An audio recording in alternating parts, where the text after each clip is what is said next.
Welcome back folks, my name is LastKnownMeal and today we're going to be talking about an upcoming Gothic 2 mod called the Chronicles of Myrtana Archolos.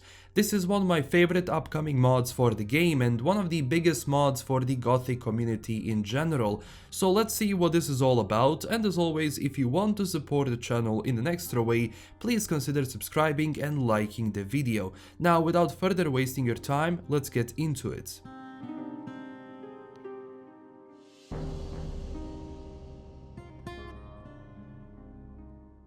So Archolos, as I will address it from now on, is a huge Gothic 2 mod which is going to take you to a never before explored island, east to the Myrtana mainland.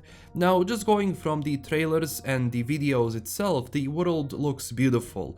And they say this is the biggest city created for Gothic so far. I mean, we shall see how it's going to be, but I'm definitely excited about the overall terrain and how the island looks. It has enough variety to keep me very much interested. And as I said, I like the vibes they are giving away with the tavern scenes and the overall nature, but also within the variety in the island itself. I do stress that a lot. Now, even though Gothic 2 came out a while ago and for some people graphics might be outdated, in my opinion they still provide a very good dose of immersion and quality. And I especially like the world building they have here, because without that you will just have an empty, soulless world. And it's mind-blowing how much passion and how much work goes into a mod for a franchise which initially came out 20 years ago. Now, this mod is fully integrated into the history and lore of Gothic, meaning this takes place before everything which happens in Gothic 1, with the creation of the Valley of Mines and the magical barrier. As developers said, experience the events that forged the original Gothic storyline and see with your own eyes how the creation of the Valley of Mines impacted people far away from the main continent. So besides the valley, you will also get a sneak peek into the war against the orcs. You know, the war which basically started the whole story of the nameless hero in Gothic 1, so you will see a lot of those events unfold here. Now, in the mod itself, you will play as Marvin, so separate character from the nameless hero.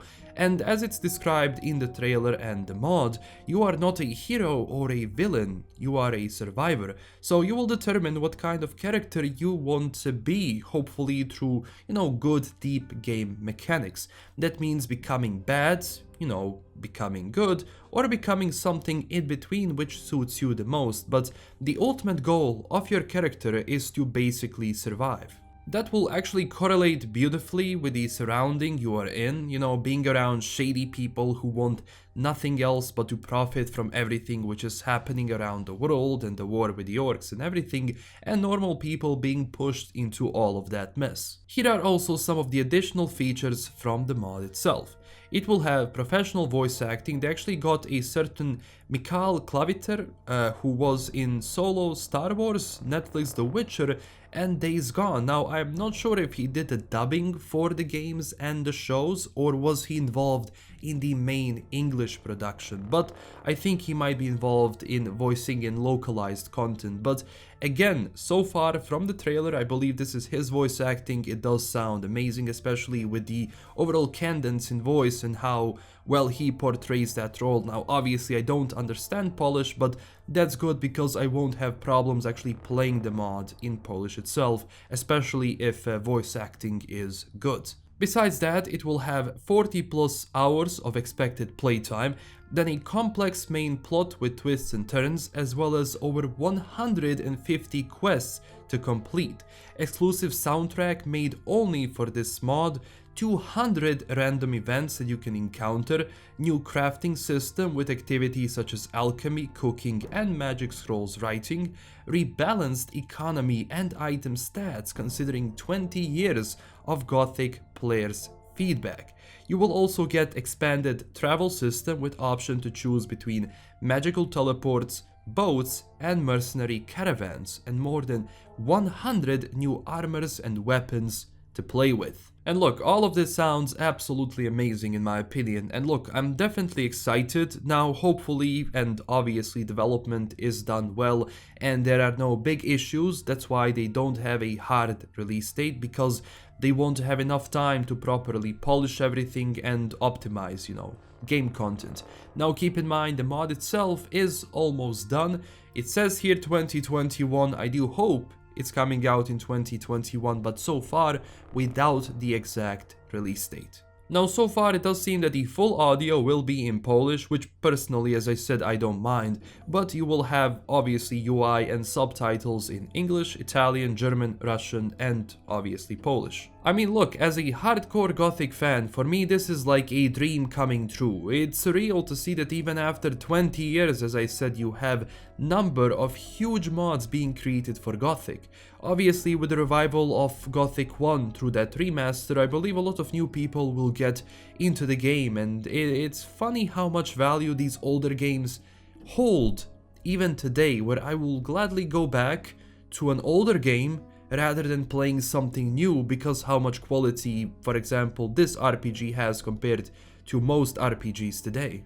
And for me, Gothic was always about that immersion and freedom of choice, because you did have a lot of ways to finish quests and have that, well, freedom, even for a game which came out in 2001. But especially when you have a mod and when you have this much passion being implemented into this, you can only just experience the same thing, because the people who are creating these mods obviously grew up playing these games. And also going back to the history of the game itself, which is, not necessarily focusing on the nameless hero, gives a lot more perspective overall, which I always welcome. So again, to repeat, you will need Gothic 2 Gold Edition, you can get from Steam to play this, but I think GOG and the CD disc version is gonna work as well, but don't quote me on that. I'll have to double check that. But obviously the mod itself is going to be free. The only thing you need is a game. So far you can only wishlist the mod on Steam, which you can do it there as well, and if you want, I believe there is a sale of Gothic 2 going on right now. You can get it for €2, but I am not sure for how long this sale is going to go and if it's actually going to end by the time I actually release this video. So thank you so much for watching. Don't forget to tell me down below what do you think about all of this, and also don't forget to subscribe, like the video, and click the notification bell if you want to stay updated with the latest news from Gothic itself. I will be playing the mod and I will be covering the mod. I'm also a old Gothic fan. I started this channel with Gothic, and obviously whatever Gothic comes up, I will obviously talk about it. So again, thank you for watching. Tell me your thoughts below and join our growing community on Discord and Twitter. I also have Odyssey, which is a YouTube alternative if you want to watch me there, and I do have Patreon if you wanted an extra way to support the channel. And huge thanks to my current Patreon supporters. This is LKM signing out, and stay classy everyone. Bye bye.